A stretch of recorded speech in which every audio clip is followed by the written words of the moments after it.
Shalom teman-teman semuanya. Bagaimana nih kabar teman-teman semuanya? Semoga teman-teman selalu sehat dan pastinya selalu dalam perlindungan Tuhan. Nah teman-teman, bagaimana nih perasaan teman-teman pada hari ini? Apakah teman-teman merasa senang atau sedih atau bagaimana? Nah, pokoknya apapun yang teman-teman rasakan pada hari ini, baik senang maupun sedih, tetapi teman-teman tidak boleh lupa untuk selalu bersyukur kepada Tuhan, karena Tuhan juga ikut campur tangan dalam kehidupan kita. Jadi Tuhan selalu melindungi kita, selalu menyertai kita, selalu mengasihi kita dari dulu sampai hingga saat ini. Nah teman-teman, sebentar lagi kita akan memulai persekutuan kita, tetapi sebelum itu marilah kita siapkan diri kita. Kita mau merespon kasih Allah dengan menyanyikan lagu Kunyanyikan Kasih Setia Tuhan.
Oke teman-teman, tadi kita sudah bersama-sama menyanyikan lagu Menyanyikan Kasih Setia Tuhan. Semoga dengan lagu tadi dapat mengingatkan kita atas kasih Tuhan yang tiada hentinya bagi kita dari dulu sampai hingga sekarang. Oke teman-teman, sebelum kita masuk ke persekutuan, marilah kita bersama-sama berdoa. Kita minta pertolongan Tuhan agar dapat menyertai kita dalam mengikuti persekutuan ini dari awal sampai akhir. Mari kita bersatu dalam doa. Ya Bapa kami yang bertata di dalam kerajaan surga, kami berterima kasih atas penyertaan-Mu sepanjang hari ini. Dari pagi hari tadi sampai pada malam hari ini kami akan mengikuti persekutuan online. Kiranya Engkau menyertai kami dari awal, pertengahan, sampai akhir, agar kami dapat mengikuti persekutuan online ini dengan baik dan pastinya hanya demi kemuliaan nama-Mu saja. Terima kasih Tuhan. Haleluya, amin. Oke teman-teman, sebentar lagi kita akan masuk ke pelayanan firman Tuhan. Jadi tema firman Tuhan kita pada hari ini adalah Saat Tuhan bersama kita, dan akan dilayani oleh Bapak Pendeta Yohanes ABS. Nah, jadi pada persekutuan kali ini kita sebagai remaja diajak untuk melihat dan memfokuskan diri kita atas karya-karya keselamatan Allah yang diberikan kepada kita. Nah, kira-kira apa saja sih karya-karya keselamatan Allah yang ada pada diri kita? Untuk menjawab pertanyaan itu, marilah kita bersama-sama mendengarkan firman Tuhan yang akan disampaikan oleh Bapak Pendeta Yohanes ABS. Nah, tetapi sebelum kita mendengarkan firman Tuhan, marilah kita siapkan hati kita dengan menyanyikan lagu Firman-Mu Pelita Bagi Kakiku.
Halo rekan-rekan remaja, sebelum kita bersama-sama membaca dan merenungkan firman Tuhan, mari kita bersatu di dalam doa, kita berdoa. Tuhan, pada saat ini kami ingin bersama-sama merenungkan kebenaran firman-Mu, biarlah kebenaran-Mu itu boleh senantiasa hidup dalam hati pikiran kami, serta kami implementasikan dalam perbuatan kami, ucapan dan pikiran kami. Kami mohon Tuhan, biarlah kuasa Roh Kudus-Mu meliputi kami, sehingga kami dapat mengerti dan memahami di tengah keterbatasan kami. Dan biarlah juga kebenaran firman-Mu itu boleh menginspirasi kami, menghibur, bahkan juga menegur kami. Terima kasih ya Allah, di dalam nama Yesus Kristus dan kuasa Roh Kudus, kami berdoa dan memohon. Amin. Baik, rekan-rekan remaja yang terkasih dalam Tuhan Yesus Kristus, saat ini tema kita adalah sa- saat Tuhan bersama kita. Yang didasari dari Yesaya pasal 35 ayat 5 sampai 10. Ya, Yesaya pasal 35 ayat 5 sampai 10. Saya akan membacakannya untuk kita sekalian. Ya. Pada waktu itu, mata orang-orang buta akan dicelikan, dan telinga orang-orang tuli akan dibuka. Pada waktu itu, orang lumpuh akan melompat seperti rusa, dan mulut orang bisu akan bersorak-sorai. Sebab mata air memancar di padang gurun, dan sungai di padang belantara. Tanah pasir yang hangat akan menjadi kolam, dan tanah gersang menjadi sumber-sumber air. Di tempat serigala berbaring akan tumbuh tebu dan pandan. Di situ akan ada jalan raya, yang disebutkan Jalan Kudus. Orang yang tidak tahir tidak akan melintasinya, dan orang-orang pandir tidak akan mengembara di atasnya.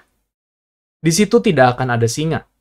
Binatang buas tidak akan menjalaninya, dan tidak akan terdapat di sana. Orang-orang yang diselamatkan akan berjalan di situ, dan orang-orang yang dibebaskan Tuhan akan pulang dan masuk ke Sion dengan bersorak-sorai. Sedang sukacita abadi meliputi mereka. Kegirangan dan sukacita akan memenuhi mereka. Kedukaan dan keluh kesah akan menjauh. Itu yang menjadi pembacaan firman Tuhan pada saat ini. Dan yang disebut berbahagia adalah setiap kita yang membaca, merenungkan, dan memeliharanya dalam kehidupan sehari-hari. Nah, rekan-rekan sekalian, tema kita saat Tuhan bersama kita. Seru ya, bicara soal bersama itu memang menjadi sesuatu yang dirindukan saat ini. Dan sesuatu yang mungkin hilang tetapi berganti metodenya, begitu ya. Nah, pertanyaannya adalah, kepada siapa atau saat bersama siapa kita lebih merasa tenang atau merasa nyaman? Ya, bahkan apalagi kalau orang yang sedang jatuh cinta, kasmaran, PDKT, hatinya berbunga-bunga, biasanya mengatakan begini, bersamamu aku tenang, bersamamu aku bahagia, tak tergantikan oleh siapapun, hanya dirimu. Inilah aku yang sedang jatuh cinta. Kalau ada orang yang sedang jatuh cinta, biasanya bersama orang yang dia cintai itu luar biasa rasanya. Setuju nggak teman-teman? Ya, kalau nggak setuju, ya nggak apa-apa. Tapi kalau setuju, ya puji Tuhan juga. Gitu ya. Nah teman-teman, ada yang mengatakan saat bersama dengan orang yang kita kasihi itu, hidup kita menjadi indah, hidup kita menjadi bahagia, tenang, ya nyaman. Bahkan ada sebuah lagu ya, yang mengatakan bahwa begini teman-teman, salah satu cuplikannya, kaulah bentuk terindah dari baiknya Tuhan padaku. Lebih dalam lagi nih. Bersama dengan dia, itu kita menemukan bentuk terindah dari kebaikan Tuhan. Keren ya? Keren banget. Gitu ya.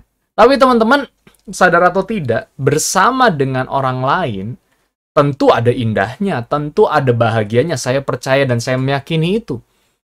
Tapi, harus kita akui juga bahwa ketika bersama yang lain, tentu ada tantangannya tersendiri. Ada tantangan nih teman-teman. Kok saya bilangnya tantangan gitu ya? Karena tidak sedikit ketika bersama yang lain, nah, gini ya.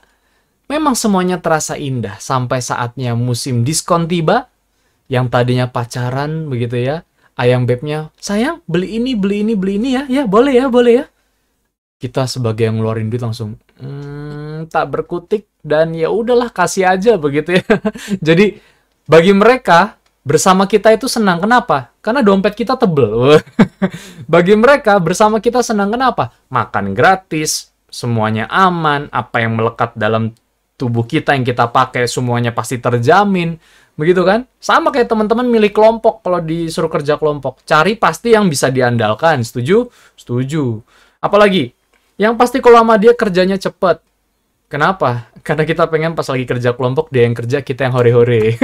Gitu ya. Jadi saat bersama doi, saat bersama mereka, teman yang bisa kita andalkan itu indah. Kenapa? Kita ada maunya. Betul nggak? Kita ada maunya. Dan saat mereka bersama dengan kita, kitanya aman.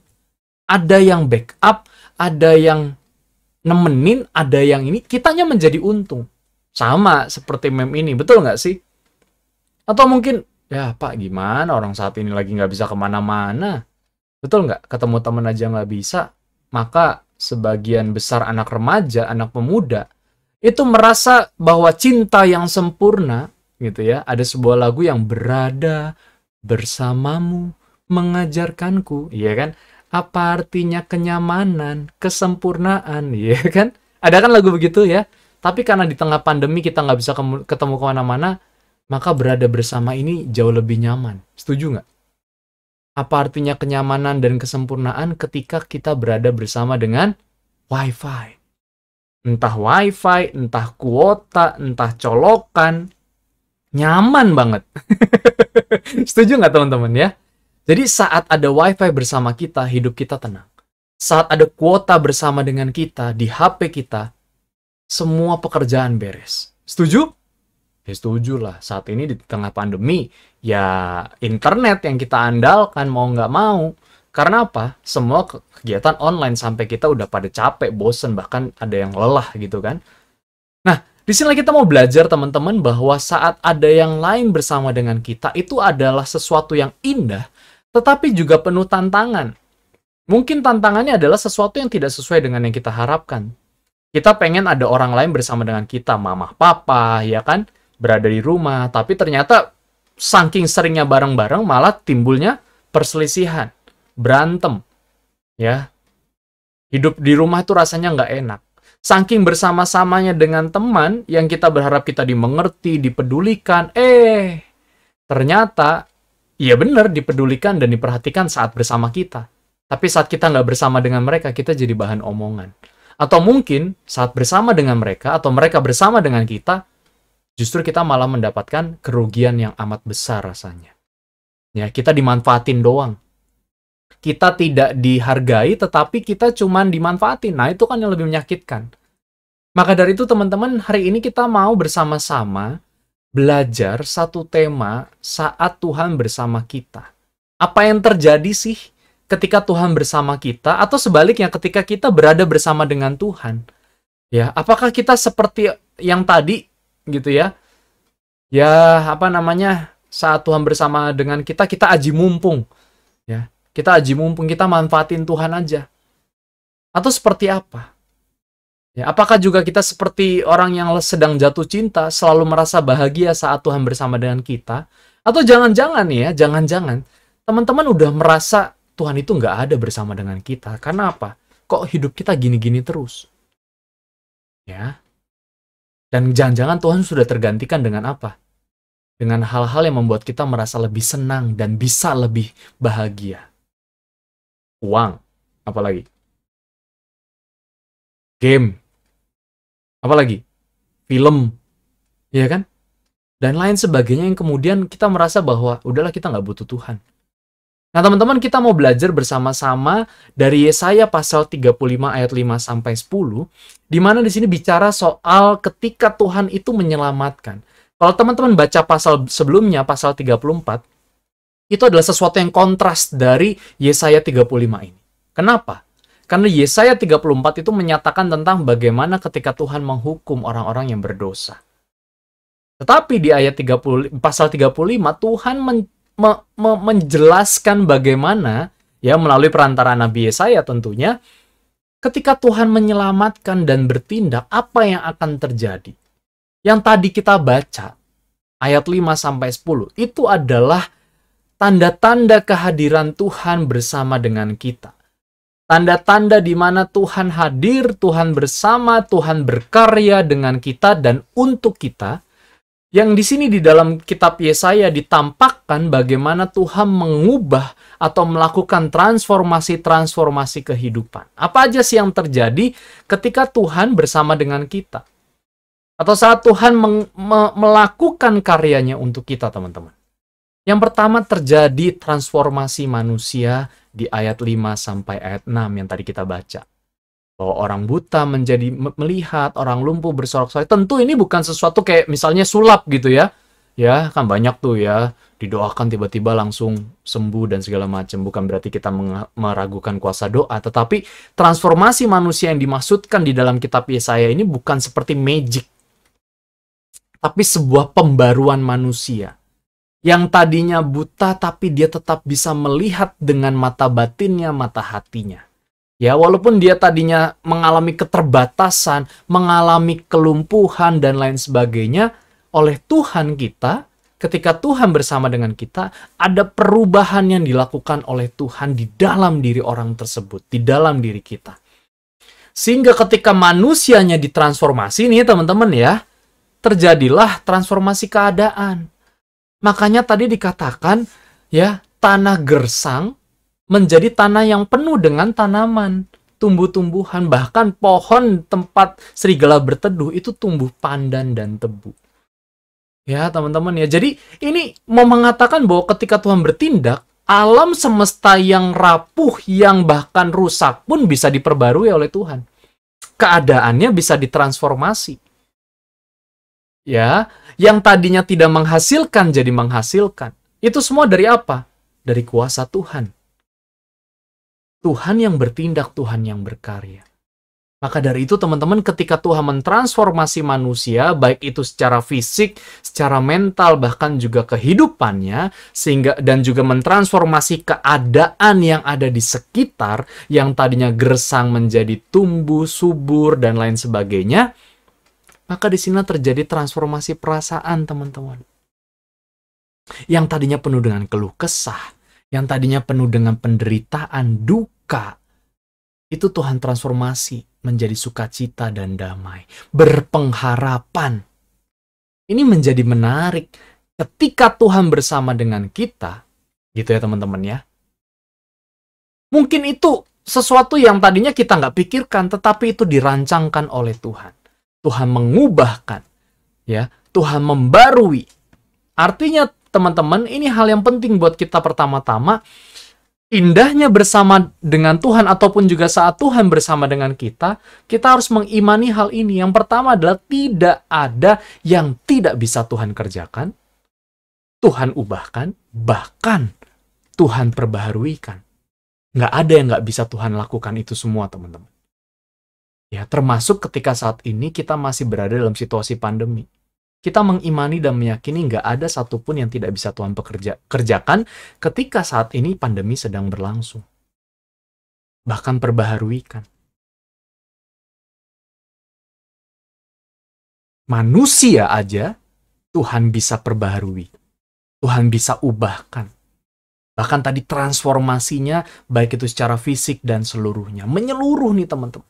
Ini indahnya saat Tuhan bersama dengan kita. Ketika kita sedang menghadapi situasi-situasi yang sulit, maka yuk kita meyakini dan mengimani Tuhan yang bersama dengan kita. Dan ketika Tuhan bersama dengan kita, kita mau meyakini nggak ada satupun yang tidak bisa Tuhan lakukan buat kita.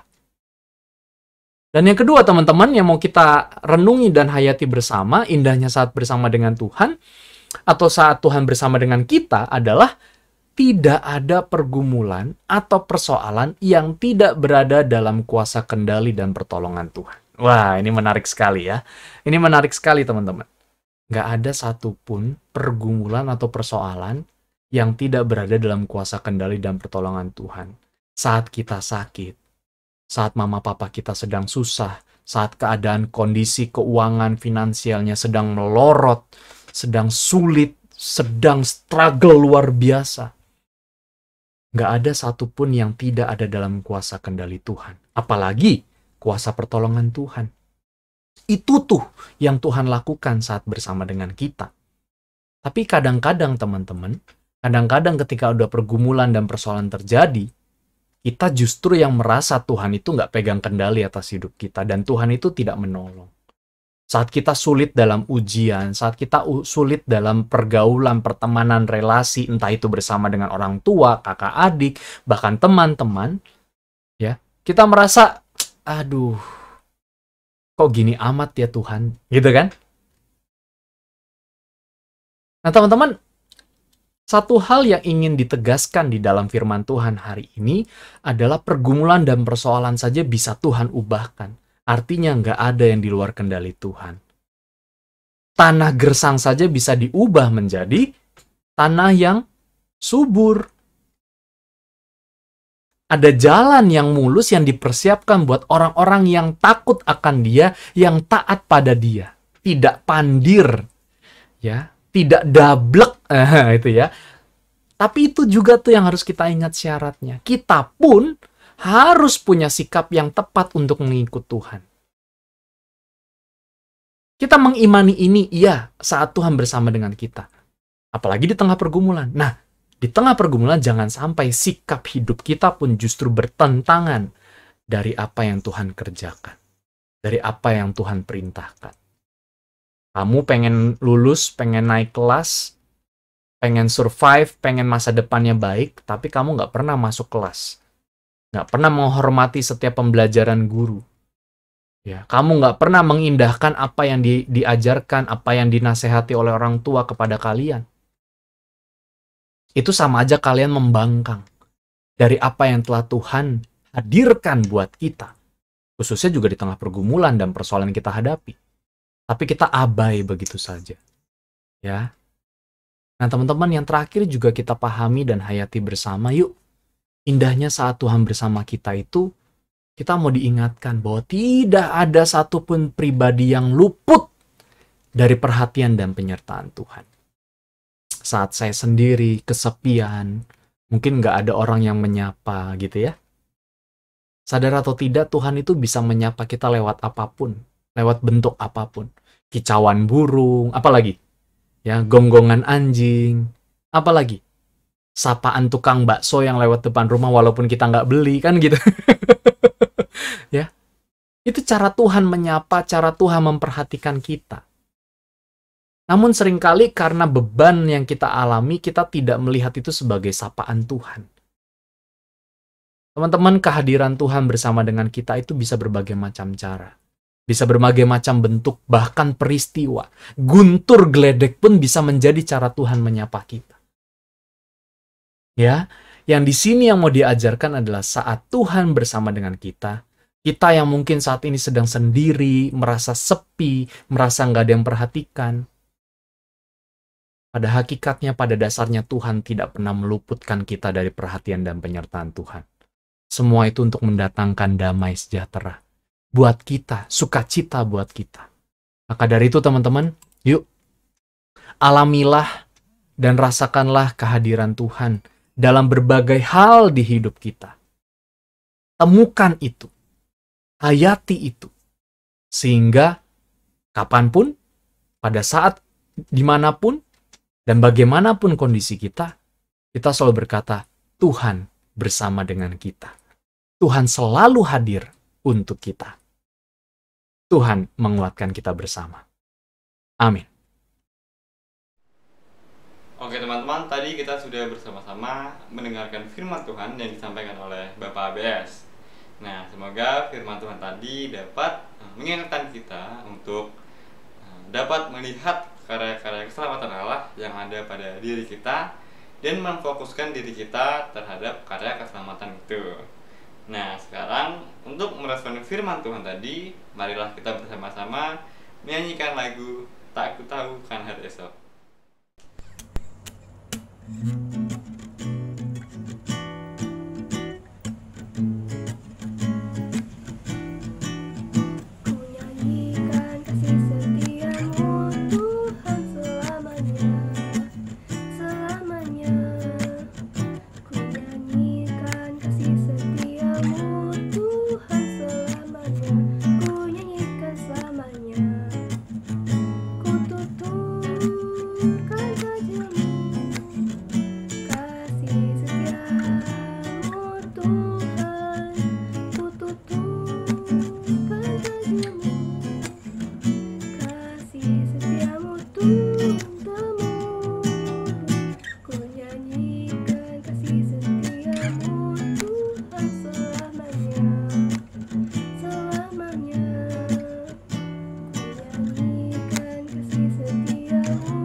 teman-teman, sekarang kita akan berdoa syafaat.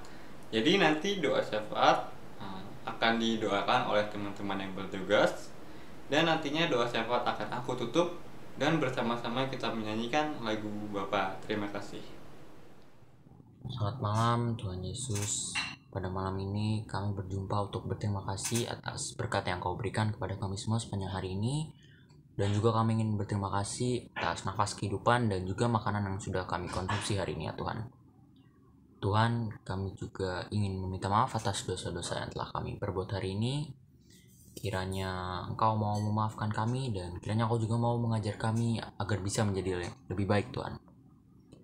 Sekarang kami ingin berdoa khusus untuk negara dan dunia kami yang masih tercemar COVID-19 ya Tuhan. Kiranya Engkau mau memulihkan tidak hanya negara kami tetapi juga dunia ini ya Tuhan, agar kami bisa kembali seperti biasa Tuhan. Terima kasih Tuhan. Pak Yesus, kami juga berdoa untuk tim medis yang senantiasa menangani dan merawat pasien COVID-19. Semoga mereka dapat merawat pasien COVID-19 dengan penuh belas kasih dan kesabaran. Kiranya Engkau selalu menjaga dan melindungi mereka ya Tuhan. Berkati juga kerabat dan keluarga agar mereka tetap aman dan sehat. Karena saya ingin mendoakan untuk keluarga dan saudara kami. Berkati supaya mereka selalu dalam lindungan-Mu dalam wabah ini Tuhan. Berkati supaya keluarga dan saudara-saudara kami dapat sehat selalu dan tidak terjangkit virus corona. Terima kasih Tuhan. Amin. Tuhan Yesus, sekarang kami juga ingin berdoa untuk teman-teman kami yang terkena COVID-19 dan juga yang sedang sakit ya Tuhan. Kiranya Engkau cepat memulihkan mereka sehingga mereka dapat beraktivitas dengan baik kembali ya Tuhan. Terima kasih Tuhan. Tuhan, kami juga mau berdoa untuk kegiatan remaja selanjutnya, agar Tuhan berkati, agar apa yang dilaksanakan sesuai dengan kehendak-Mu dan tidak terjadi masalah apapun ya Tuhan, dan agar bisa berjalan dengan lancar dengan baik ya Tuhan. Terima kasih Tuhan. Tuhan, kami juga berdoa untuk kegiatan akademis remaja. Kiranya dapat Engkau sertai, Engkau berkati supaya dapat berjalan dengan lancar di tengah pandemi situasi yang saat ini. Terima kasih Tuhan. Tuhan, berkati gereja kami ya Tuhan, supaya saat masih pandemi begini masih bisa mengadakan kegiatan seperti ibadah, persekutuan doa, dan lain-lainnya Tuhan. Terima kasih atas berkat yang telah Tuhan berikan kepada kami semenjak pandemi ini ya Tuhan. Berkati supaya kami bisa tetap melaksanakan kegiatan-kegiatan dari gereja. Tuhan, kami juga ingin berterima kasih atas berkat yang telah Tuhan berikan kepada kami semenjak pandemi ini ya Tuhan. Tuhan, inilah doa dan permohonan kami. Kiranya Engkau bersedia menyandingkan telinga-Mu dan mendengar tiap doa dan permohonan kami. Hanya dalam nama-Mu sajalah doa dan permohonan ini kami berikan. Terima kasih Tuhan. Haleluya. Amin.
Oke teman-teman, jadi persekutuan online kita pada hari ini sudah selesai. Terima kasih untuk teman-teman yang sudah mengikuti persekutuan online ini, dan terima kasih juga untuk teman-teman yang sudah bertugas pada persekutuan online kali ini. Semoga firman Tuhan yang tadi disampaikan oleh Bapak ABS tidak hanya kita dengar, tetapi juga dapat kita terapkan dan bermanfaat dalam kehidupan kita sehari-hari. Sampai jumpa di persekutuan online selanjutnya. Dadah.